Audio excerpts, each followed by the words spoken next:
What's up, everybody? It's your boy, Mark Howard. It's Thursday, and we're getting closer. It's a Monday night game. Got a little extra time to talk about that game with the Cardinals coming up. But we're going to get into it. We're going to get into it, Can the defense hold up this week? Can the defense take advantage of maybe a little easier situation? That's what we're going to talk about, because you know what we do? We talk Cowboys here. That's what we do. We talk Cowboys. So look at the injury list. It hasn't really changed. I do see Cooper Beebe was a full participant in practice. Marshawn Nealon was a full participant with practice. Other guys, Tyler Smith is always listed with the tendonitis and everything. But again, he was a full participant with practice. Limited participants or no practice. Donovan Wilson did not practice. And Sanborn did not practice as well.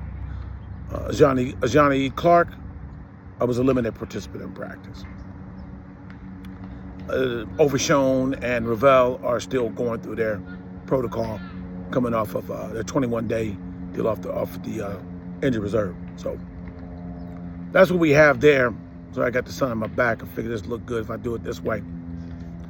I'm standing out here, getting ready to have practice with my team. But I wanted to go over that bit with the injuries. We're good in places. So we don't have any really, I would say, key losses from the season. Ken Clark was on that list as well. He's a full participant in practice. We have what we have. Again, on the offensive side, we know what the offense can do. Defenses, we know what the defense can do. But they've had some moments where they've done well. Will they have a good run this week at home against the Cardinals? Well, only time will tell. We'll get into the Dallas offense versus the Cardinals defense as we move forward here. Having fun, breaking it down as we talk Cowboys here continues. So, the Cardinals defense, not very, very good. They're in that top 20. Not top 20. They're in that probably that top 25 range. Overall, giving up a lot of yardage, passing, running. Run defense seems to be, pass defense seems to be a little bit better for them. But overall, their defense is not very strong. Hasn't shown to be as piss poor as ours is. But it's not a dominating, not a dominating defense at all. One of the best players they have on it, Budda Baker, is a DB safety. They don't have big name players, but they do have some adequate players, especially on the defensive line. Excuse me there. But they're for the taking there. They're giving up about 27, 28 points a game. If we can do what we do offensively, we can get the points. It may come down to our defense just coming up with a play. Playing on that turf is always fun and good and easy for any team. And the Cardinals play in their dome, so they have turf, so they're comfortable. They're just going to be away from Arizona.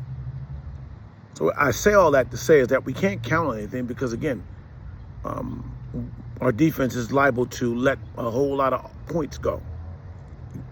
Let a lot of yards get eaten up, which puts a lot of pressure on our offense. It's not like they give up long times of possession. That would bother me more for our offense. Like, 7, 8, 10-minute possessions by the offense. The defense gives up, and then the offense, gets a little cold. Unfortunately, our defense gives up big plays, which gives our offense the ball back, and we can go down there and score. Shootouts, I'm not afraid of. I'm not totally afraid of shootouts because I know we can score, and I know we got the best kicker in the game, the longest kicker in the game. So that's going to be an interesting matchup and how that goes and how we can exploit their defense, which is no just go out there and just beat them up. We got to play. They're going to come with it. But it's shown that if we do what we're supposed to and do it right and have the right scouting, shouldn't be a problem. I see that their defense is definitely going to look to cover us in the secondary. We probably may do better exploiting the run, establishing that ground game. That's really what I would like to do as well, is for us to establish the ground game and take long times of possession.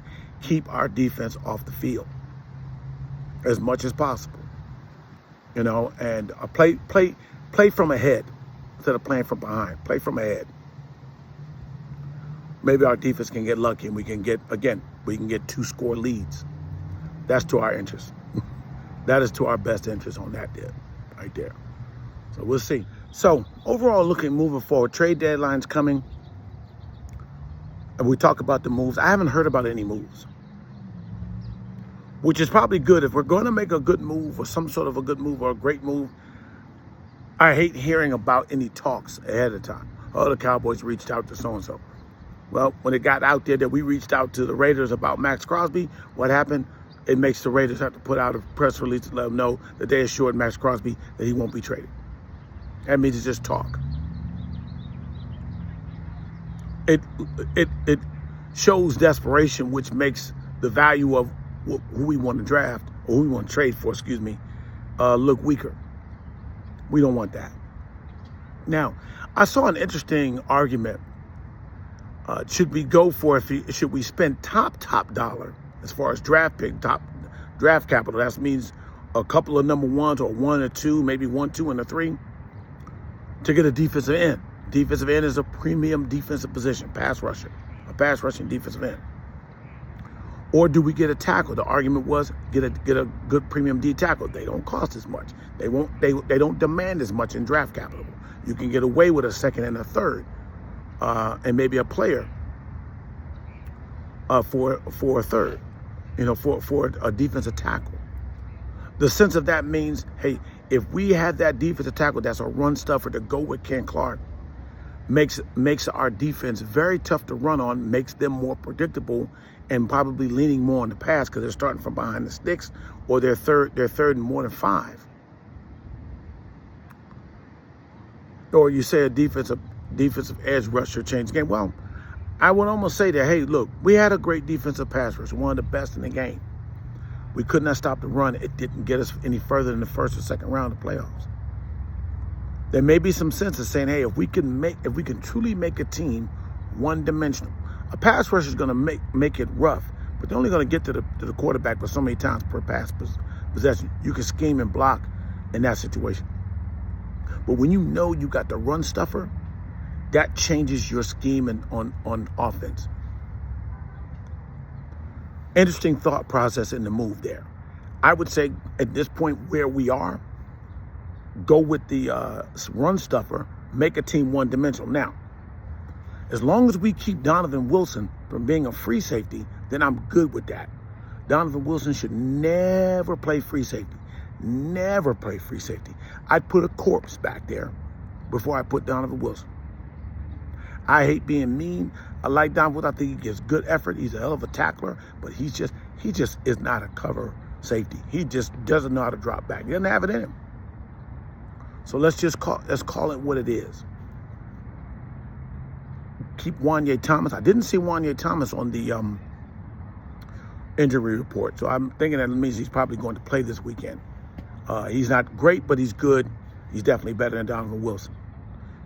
Donovan Wilson's good down the box. Let's use him down there with Bell. Plays like that. So that's what I'm looking for. So look, hey guys, I appreciate you guys watching. I appreciate you guys supporting. All right. Once again, subscribe to the page, like, dislike, do whatever, say whatever, but be respectful. Give me some feedback. The feedback so far has been really good, and I appreciate you. Even the Bronco guy who trolled me, it's okay. It's all right. Yo, hey, we'll get back at it tomorrow. We'll talk about some things. I'll give my thoughts on who I think will win this game on Monday before the game. We'll do that Monday before the game. It's the first time we got a Monday night game to talk about it on, okay? Hey, enjoy y'all. Appreciate you. Have a good day. This is Mark Howard, and we talk Cowboys here.